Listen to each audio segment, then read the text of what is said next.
Eye care related മേഖലയിൽ കഴിഞ്ഞ 68 വർഷമായി പ്രവൃത്തി പരിചയമുള്ള ഒരു കമ്പനിയാണ് doctor Agarwal's health care limited. അവർ സ്റ്റോക്ക് മാർക്കറ്റിൽ ഇറങ്ങാൻ തീരുമാനിച്ചിരിക്കുകയാണ് IPO വഴി. അവരുടെ IPO ഡേറ്റ് എന്താണ്, അവരുടെ ബാൻഡ് റേറ്റ് എത്രയാണ്, അതുപോലെ തന്നെ ഈ കമ്പനിയുടെ കഴിഞ്ഞ കാലത്തെ ഗ്രോത്ത്, അതുപോലെ തന്നെ അവരുടെ സ്ട്രെങ്ത്, വീക്ക്നെസ്, ഇവരുടെ കോമ്പറ്റീഷനായി വരുന്ന കമ്പനികൾ എന്നിവയെല്ലാം ഉൾക്കൊള്ളുന്ന ഒരു അനാലിസിസ് ആണ് നമ്മൾ ഇന്ന് ഈ വീഡിയോയിലൂടെ ചെയ്യാൻ പോകുന്നത്. ഞാൻ നിങ്ങളുടെ കരിഷ്മ. എല്ലാവർക്കും ഫ്രീഡം മലയാളം മണി ചാനലിലേക്ക് സ്വാഗതം. ആദ്യം തന്നെ നമുക്ക് ഈ കമ്പനിയുടെ ബാക്ക്ഗ്രൗണ്ട് ഹിസ്റ്ററി എന്താണെന്ന് നോക്കാം. 1957 ഈ കമ്പനി സ്റ്റാർട്ട് ചെയ്തത്. ഇതിന്റെ ഹെഡ്ക്വാർട്ടേഴ്സ് വരുന്നത് ചെന്നൈയിലാണ്. ഇവർ മെയിൻ ആയിട്ട് ചെയ്യുന്നത് ഐ കെയർ റിലേറ്റഡ് സർവീസ് ആണ്. ഐ കെയറിന് ആവശ്യമായ ടെക്നോളജി എക്യുപ്മെന്റ്സ് ഒക്കെയാണ് ഇവർ പ്രൊവൈഡ് ചെയ്യുന്നത്.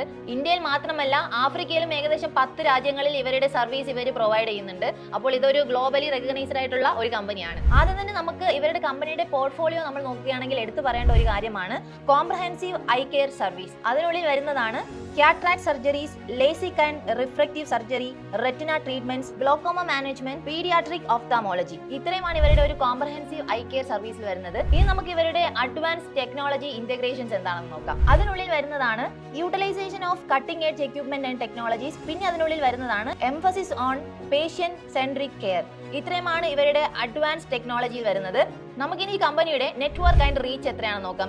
ഇവർക്ക് എത്രത്തോളമാണ് ഇവരുടെ ഈ പ്രോഡക്റ്റ് ഇന്ത്യയിലും അതുപോലെ തന്നെ ഗ്ലോബലിയും ഇവർക്കുള്ള ആ ഒരു നെറ്റ്വർക്ക് സിസ്റ്റം എന്താണെന്ന് നമുക്കൊന്ന് അനലൈസ് ചെയ്യാം. ഇവരുടെ ഡൊമസ്റ്റിക് പ്രസൻസ് നമ്മൾ നോക്കുകയാണെങ്കിൽ ഏകദേശം ഇന്ത്യക്കുള്ളിൽ തന്നെ 150ഓളം സെന്ററുകളിൽ ഇവരുടെ ഈ ഒരു സർവീസ് അവർ പ്രൊവൈഡ് ചെയ്യുന്നുണ്ട്. അതുപോലെ തന്നെ നിരവധി പേഷ്യൻസും ഈ സെന്ററുകളല്ലാതെ ഒത്തിരി പേഷ്യൻസിനും ഇവരുടെ സർവീസ് പ്രൊവൈഡ് ചെയ്യുന്നുണ്ട്. ഇത് ഡൊമസ്റ്റിക് ആയിട്ടുള്ളതാണ്. ഇനി നമുക്ക് ഇവരുടെ ഇന്റർനാഷണൽ എക്സ്പാൻഷൻ ഒന്ന് അനലൈസ് ചെയ്യുകയാണെങ്കിൽ ഇപ്പോൾ അവർ ഓൾറെഡി ആഫ്രിക്കയിലെ 10 കൺട്രീസിൽ അവരുടെ സർവീസ് പ്രൊവൈഡ് ചെയ്യുന്നുണ്ട്. ഇനിയും അവർ ഇന്റർനാഷണലി കൂടുതൽ രാജ്യങ്ങളിൽ അവരുടെ ആ ഒരു സർവീസ് എത്തിക്കാൻ വേണ്ടിയാണ് ട്രൈ ചെയ്യുന്നത്. ഇപ്പോൾ നമ്മൾ ഈ കമ്പനിയുടെ മൊത്തത്തിലുള്ള ഒരു അനാലിസിസ് ആണ് നോക്കിയത്. എപ്പോഴാണ് ഇത് സ്ഥാപിതമായത്, അതുപോലെ തന്നെ എവിടെയാണ് ഹെഡ്ക്വാർട്ടേഴ്സ്, ഇവരെവിടേക്കാണ് സർവീസ് പ്രൊവൈഡ് ചെയ്യുന്നത് എന്നൊക്കെയാണ് നോക്കിയത്. ഇനി നമുക്ക് ഈ കമ്പനിയുടെ IPO ഡീറ്റെയിൽസ് എന്താണെന്ന് നോക്കാം. ഈ കമ്പനിയുടെ ഇഷ്യൂ സൈസ് വരുന്നത് ഏകദേശം 3027.26 കോടിയാണ്.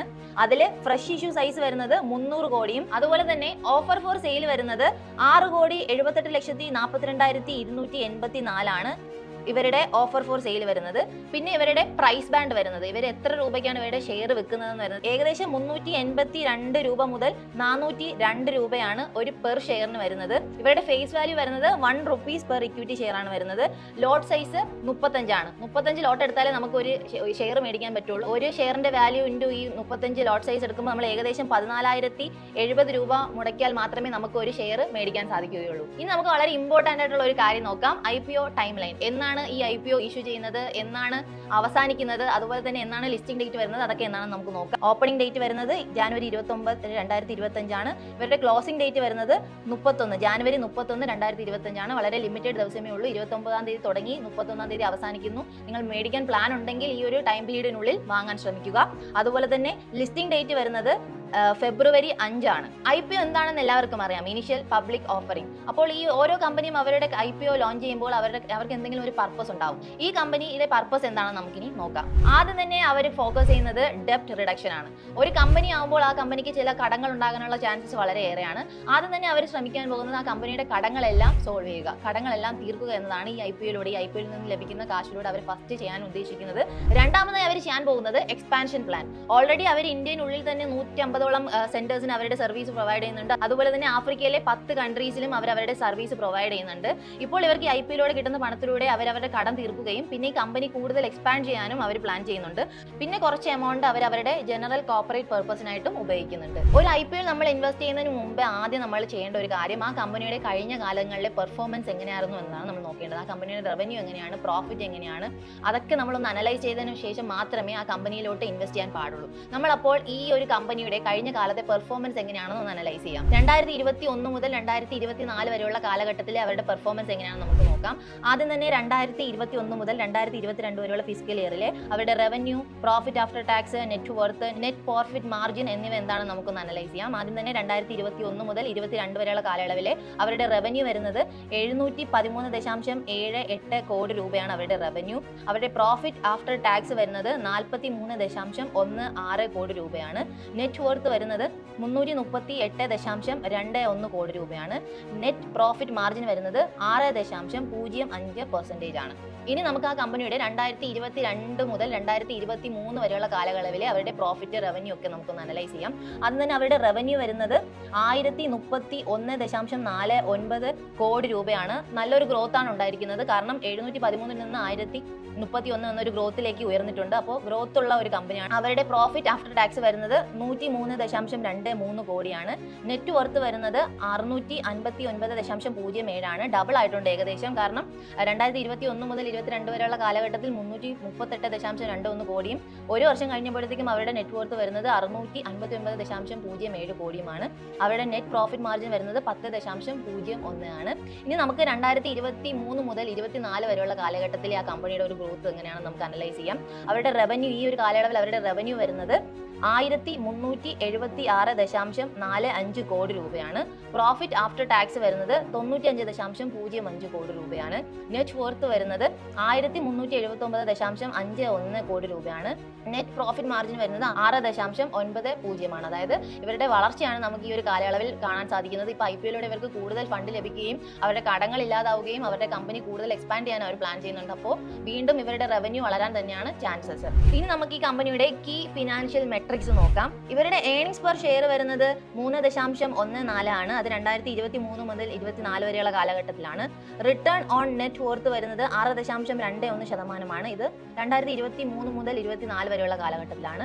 ഡെപ്റ്റ് ടു ഇക്വിറ്റി റേഷ്യോ വരുന്നത് 2.71x ഇൻ ഫിസിക്കൽ ഇയർ 2021-22. പിന്നെ 0.70x വരുന്നത് ഇത് 2023 മുതൽ 2024 വരെയുള്ള കാലഘട്ടത്താണ്. നമുക്കിനി ഈ കമ്പനിയുടെ ഒരു സ്വാട്ട് അനാലിസിസ് നടത്താം. ഇവരുടെ സ്ട്രെങ്ത്, വീക്ക്നെസ്, ത്രെഡ്, ഓപ്പർച്യൂണിറ്റീസ് എന്തൊക്കെയാണെന്ന് നോക്കാം. ആദ്യം തന്നെ ഈ കമ്പനിയുടെ സ്ട്രെങ്ത് എന്താണെന്ന് നമുക്കൊന്ന് അനലൈസ് ചെയ്യാം. ഇവരുടെ ഏറ്റവും വലിയ സ്ട്രെങ്ത് ആയിട്ട് നമുക്ക് പറയാൻ പറ്റുന്ന ഒരു കാര്യമാണ്, ഞാൻ ഓൾറെഡി മുന്നേ തന്നെ പറഞ്ഞു, ഏകദേശം 68 വർഷത്തെ പ്രവൃത്തി പരിചയമുള്ള ഒരു കമ്പനിയാണ്. അത് തന്നെയാണ് ഇവരുടെ ഏറ്റവും വലിയൊരു സ്ട്രെങ്ത് ആയിട്ട് നമുക്ക് എടുത്തു പറയാൻ പറ്റുന്നത്. ഏകദേശം 6 decades ആയിട്ട് അവരിവിടെ പ്രവർത്തിക്കുന്നുണ്ട്. അവരുടെ പ്രവൃത്തി പരിചയം തന്നെയാണ് അവരുടെ ഏറ്റവും വലിയ സ്ട്രെങ്ത് ആയിട്ട് നമുക്ക് എടുത്തു പറയാൻ സാധിക്കുന്നത്. പിന്നെ രണ്ടാമതായിട്ട് അവരുടെ ഒരു പോസിറ്റീവ് ആയിട്ട് നമുക്ക് പറയാൻ പറ്റുന്ന കാര്യമാണ്, ഏകദേശം ഇന്ത്യക്കുള്ളിൽ തന്നെ 150ഓളം സെന്റേഴ്സിന് അവരുടെ സർവീസ് പ്രൊവൈഡ് ചെയ്യുന്നുണ്ട്. അതുപോലെ തന്നെ ഇന്റർനാഷണലി ആഫ്രിക്കയിൽ ഏകദേശം 10ഓളം രാജ്യങ്ങളിൽ അവരുടെ സർവീസ് ഓൾറെഡി അവർ പ്രൊവൈഡ് ചെയ്യുന്നുണ്ട്.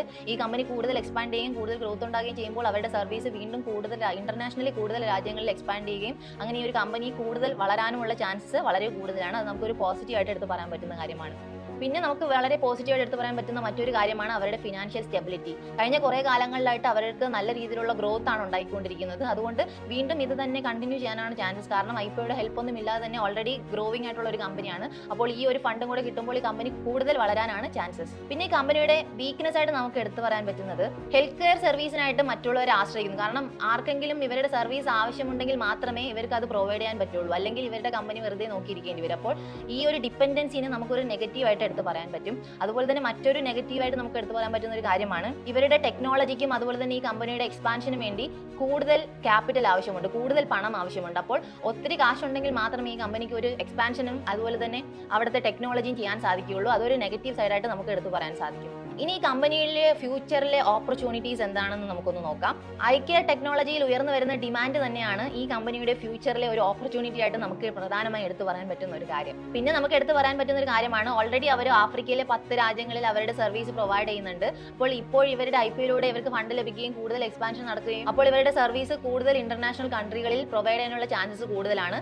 അപ്പോൾ അവിടെയും ഒത്തിരി ഓപ്പർച്യൂണിറ്റീസ് ആണ് വളർന്നു വരാൻ പോകുന്നത്. പിന്നെ ഈ കമ്പനിയുടെ ത്രെഡ്സ് ആയിട്ട് നമുക്ക് എടുത്തു പറയാൻ പറ്റുന്ന കാര്യമാണ് ഇവരുടെ കോമ്പറ്റീഷൻ. ഈ കമ്പനിക്ക് മാർക്കറ്റിനുള്ളിൽ തന്നെ ഒത്തിരി കോമ്പറ്റീഷൻ ഉണ്ട്. അത് നമുക്ക് ഈ കമ്പനിയുടെ നെഗറ്റീവ് സൈഡായിട്ട് എടുത്തു പറയാൻ സാധിക്കും. പിന്നെ ഈ കമ്പനിയുടെ നെഗറ്റീവായിട്ട് നമുക്ക് എടുത്തു പറയാൻ പറ്റുന്നതാണ് regulatory policies in health care service. ഈ പോളിസീസിൽ വരുന്ന ചേഞ്ചസ് ഇതിനെ ഒരു ത്രെഡായിട്ട് ഇതിൽ നമുക്കൊരു നെഗറ്റീവായിട്ട് എടുത്ത് പറയാൻ സാധിക്കും. നമുക്കിനി ഈ കമ്പനിയുടെ നമ്മൾ ഓൾറെഡി പറഞ്ഞതാണ്, ഈ കമ്പനിക്ക് മാർക്കറ്റിനുള്ളിൽ തന്നെ കോമ്പറ്റീഷൻ വളരെ കൂടുതലാണ്. അപ്പോൾ ഈ കമ്പനിയുടെ പ്രധാനമായിട്ട് നിൽക്കുന്ന കോമ്പറ്റീറ്റീവ് കമ്പനി അവരുടെ ഒരു അനാലിസിസ് നമുക്കൊന്ന് നടത്താം. ആദ്യം തന്നെ നമുക്ക് ഡോക്ടർ അഗർവാൾസ് ഹെൽത്ത് കെയർ ലിമിറ്റഡിന്റെ റവന്യൂ നോക്കാം. 1376.45 കോടിയാണ് അവരുടെ റവന്യൂ. അവരുടെ മാർക്കറ്റ് ഷെയർ വരുന്നത് ഏകദേശം 25%. അവർ ഫോക്കസ് ചെയ്യുന്ന ഏരിയ കോംപ്രഹെൻസീവ് ഐ കെയർ ആണ്. പിന്നെ ഇവർക്ക് കോമ്പറ്റീഷൻ ആയിട്ട് വരുന്ന മറ്റൊരു കമ്പനിയാണ് അപ്പോളോ ഹോസ്പിറ്റൽ എന്റർപ്രൈസ് ലിമിറ്റഡ്. അവരുടെ റവന്യൂ വരുന്നത് 19,059.20 ആണ്. പിന്നെ അവർ ഫോക്കസ് ചെയ്യുന്ന area multi speciality health care ആണ്. പിന്നെ അതുപോലെ തന്നെ മറ്റൊരു കോമ്പറ്റീറ്റീവ് കമ്പനിയാണ് Max health care institute limited. അവരുടെ റവന്യൂ വരുന്നത് ഏകദേശം 6849 കോടി രൂപയാണ്. ആ കമ്പനി, ആ ഒരു ഹോസ്പിറ്റൽ ഫോക്കസ് ചെയ്യുന്ന area multi speciality health care ആണ്. പിന്നെ വരുന്ന കോമ്പറ്റീഷനായി വരുന്ന ഒരു കമ്പനിയാണ് ഫോർട്ടിസ് ഹെൽത്ത് കെയർ ലിമിറ്റഡ്. അവരുടെ റവന്യൂ വരുന്നത് 6892.92 ആണ്. അവർ ഫോക്കസ് ചെയ്യുന്ന ഏരിയയും മൾട്ടി സ്പെഷ്യാലിറ്റി ഹെൽത്ത് കെയർ ആണ്. പിന്നെ അവസാനമായിട്ട് നമുക്ക് ഒരു കമ്പനിയും കൂടെ അനലൈസ് ചെയ്യാം. ആ കമ്പനിയുടെ പേരാണ് ഗ്ലോബൽ ഹെൽത്ത് കെയർ ലിമിറ്റഡ്. അവരുടെ റവന്യൂ വരുന്നത് 3275.11. അവരും ഫോക്കസ് ചെയ്യുന്ന area multi speciality health care ആണ്. നമ്മൾ അവരുടെ കോമ്പറ്റീറ്റീവ് കമ്പനിയുടെ ഒരു അനലൈസിസ് നടത്തുമ്പോൾ ഈ കമ്പനിയേക്കാളും വളരെ വലിയ രീതിയിലുള്ള റവന്യൂ ആണ് ഓൾറെഡി ആ കമ്പനികൾക്കുള്ളത്. അപ്പോൾ ഈ കമ്പനിയുമായിട്ടുള്ള കോമ്പറ്റീഷൻ, ഇവരുടെ കോമ്പറ്റീഷൻ കമ്പനി വളരെ സ്ട്രോങ് ആണ്. അപ്പോൾ ഇത് നമ്മളുടെ doctor Agarwal's health care limited എന്ന കമ്പനിയെ അഫക്ട് ചെയ്യാനുള്ള ചാൻസസ് കൂടുതലാണ്. എന്തുകൊണ്ട് നമ്മൾ ഈ കമ്പനിയിൽ ഇൻവെസ്റ്റ് ചെയ്യണം എന്ന് നമുക്ക് നോക്കാം. അതിൽ പ്രധാനമായിട്ട് എടുത്തു പറയേണ്ട 3 പോയിന്റ്സ് ആണ്. ആദ്യത്തേത് സ്ട്രോങ് മാർക്കറ്റ് പൊസിഷൻ. രണ്ടാമതായി എടുത്തു പറയേണ്ട ഒരു കാര്യമാണ് അവരുടെ ഗ്രോത്ത് പൊട്ടൻഷ്യൽ. പിന്നെ മൂന്നാമത്തേത് ഫിനാൻഷ്യൽ സ്റ്റെബിലിറ്റി. നമ്മൾ അവരുടെ ഗ്രോത്ത്, കഴിഞ്ഞ കുറേ കാലത്തെ ആ കമ്പനിയുടെ ഒരു വളർച്ച നമ്മൾ അനലൈസ് ചെയ്തു. ഓരോ വർഷത്തിലും അവരുടെ ഗ്രോത്ത് വളർന്നുകൊണ്ടിരിക്കുകയാണ്. ഏകദേശം അവരുടെ റവന്യൂ ഡബിൾ ആയിക്കൊണ്ടിരിക്കുകയാണ്. അപ്പോൾ ഇനിയും അവരുടെ കമ്പനി എക്സ്പാൻഡ് ചെയ്യുകയും കൂടുതൽ രീതിയിൽ, ഈ കമ്പനി ഓൾറെഡി വളർന്നുകൊണ്ടിരിക്കുന്ന കമ്പനിയാണ്, അവർക്ക് കൂടുതൽ ഫണ്ട് ലഭിക്കുമ്പോൾ ഈ കമ്പനി കൂടുതൽ വളരാനുള്ള ചാൻസസ് ആണ്. ഇതാണ് ഈ കമ്പനിയിൽ ഇൻവെസ്റ്റ് ചെയ്യാനുള്ള ആ ഒരു പോസിറ്റീവ് കാര്യങ്ങളായിട്ട് നമുക്ക് എടുത്തു പറയാൻ സാധിക്കുന്നത്. ഇനി നമുക്ക് ഈ കമ്പനിയുടെ പൊട്ടൻഷ്യൽ റിസ്ക് ആയിട്ട് എടുത്തു പറയാൻ പറ്റുന്ന കാര്യമാണ്, നമ്മൾ ഓൾറെഡി ഈ ഒരു കമ്പനിയുടെ കോമ്പറ്റീഷനായിട്ട് വരുന്ന കുറേ കമ്പനീസിന്റെ ഒരു അനാലിസിസ് നടത്തി. ആ കമ്പനിയുടെ റവന്യൂ ഒക്കെ ഈ കമ്പനിയുടെക്കാളും വളരെ വളരെ ഉയരെയാണ്. അപ്പോൾ ഈ കമ്പനിയുടെ ഓപ്പോസിറ്റ് നിൽക്കുന്ന ആ ഒരു കോമ്പറ്റീഷനിൽ വരുന്ന ആ കമ്പനികൾ ഇത്രയും സ്ട്രോങ് ആയത് ഈ ഒരു കമ്പനിയുടെ ഒരു നെഗറ്റീവ് ആസ്പെക്ട് ആയിട്ട് നമുക്ക് എടുത്തു പറയാൻ സാധിക്കും. പിന്നെ നമുക്ക് എടുത്തു പറയാൻ പറ്റുന്ന 2 കാര്യങ്ങളാണ് regulatory environment and economic factors. ഇതാണ് ഈ കമ്പനിയുടെ പൊട്ടൻഷ്യൽ റിസ്ക് ആയിട്ട് നമുക്ക് എടുത്തു പറയാൻ സാധിക്കുന്നത്. നമ്മളിപ്പോൾ ഈ വീഡിയോയിലൂടെ ഈ കമ്പനിയുടെ മൊത്തത്തിലുള്ള ഒരു അനാലിസിസ് നടത്തി. ഈ കമ്പനിയുടെ കഴിഞ്ഞ കാലത്തെ ഗ്രോത്ത്, അതുപോലെ തന്നെ ഈ കമ്പനിയുടെ കോമ്പറ്റീഷനിൽ വരുന്ന കമ്പനികൾ ഏതാണ്, ആ കമ്പനിയുടെ റവന്യൂ എത്രയാണ്, പിന്നെ ഈ കമ്പനിയുടെ IPO ഡീറ്റെയിൽസ് നമ്മൾ വിശദമായിട്ട് നോക്കി. കമ്പനിയുടെ ബാൻഡ് റേറ്റ് വരുന്നത് എന്നാണ് സ്റ്റാർട്ട് ചെയ്യുന്നത്, എന്നാണ് അവസാനിക്കുന്നത്, ലിസ്റ്റിംഗ് ഡേറ്റ് വരുന്നത് എന്നൊക്കെയുള്ള മൊത്തത്തിലുള്ള ഒരു അനാലിസിസ് ആണ് നമ്മൾ നടത്തിയത്. നിങ്ങൾ ഈ കമ്പനിയിൽ ഇൻവെസ്റ്റ് ചെയ്യാൻ ആഗ്രഹിക്കുന്നുണ്ടെങ്കിൽ, ഈ കമ്പനിയുടെ ഷെയർ മേടിക്കാൻ ആഗ്രഹിക്കുന്നുണ്ടെങ്കിൽ വളരെ ചുരുങ്ങിയ സമയമേ ഉള്ളൂ. 29-ാം തീയതിയാണ് അവരുടെ ഡേറ്റ് വരുന്നത്. അതിനുള്ളിൽ ഈ കമ്പനിയെ കുറിച്ച് പഠിച്ചതിന് ശേഷം നിങ്ങൾ ഷെയർ മേടിക്കാൻ ആഗ്രഹിക്കുന്നുണ്ടെങ്കിൽ മേടിക്കുക. അവസാനിക്കുന്നത് 31-ാം തീയതിയാണ്. അതിനുള്ളിൽ തന്നെ മേടിക്കാൻ ശ്രമിക്കുക. ബാൻഡ് റേറ്റ്, എത്ര ഷെയർ ആണ് മേടിക്കേണ്ടത് എല്ലാം നമ്മൾ പറഞ്ഞു കഴിഞ്ഞു. അതുപോലെ തന്നെ ഇതുപോലുള്ള finance related, business related, farming related courses എല്ലാം ഫ്രീഡം ആപ്പിൽ അവൈലബിൾ ആണ്. ഇതുവരെ ഫ്രീഡം ആപ്പ് ഡൗൺലോഡ് ചെയ്യാത്തവർ ഇപ്പോൾ തന്നെ പ്ലേ സ്റ്റോറിലോ ആപ്പ് സ്റ്റോറിലോ പോയി ഫ്രീഡം ആപ്പ് ഡൗൺലോഡ് ചെയ്യുക. അതുപോലെ ഇതുപോലുള്ള ഇൻഫോർമേറ്റീവ് വീഡിയോകൾക്കായി ഇപ്പോൾ തന്നെ ഫ്രീഡം മലയാളം മണി ചാനലും സബ്സ്ക്രൈബ് ചെയ്യുക. നിങ്ങൾക്ക് ഇതുപോലുള്ള ഇൻഫോർമേറ്റീവ് വീഡിയോകൾ, നിങ്ങൾക്ക് എന്തെങ്കിലും അറിയണമെന്ന് ആഗ്രഹമുണ്ടെങ്കിൽ ഏത് തരത്തിലുള്ള വീഡിയോസ് ആണ് വേണ്ടതെന്ന് താഴെ കമന്റ് ബോക്സിൽ രേഖപ്പെടുത്തുക. അതിനെക്കുറിച്ച് പഠിച്ചതിന് ശേഷം നമുക്ക് പുതിയ വീഡിയോസും ചെയ്യാവുന്നതാണ്.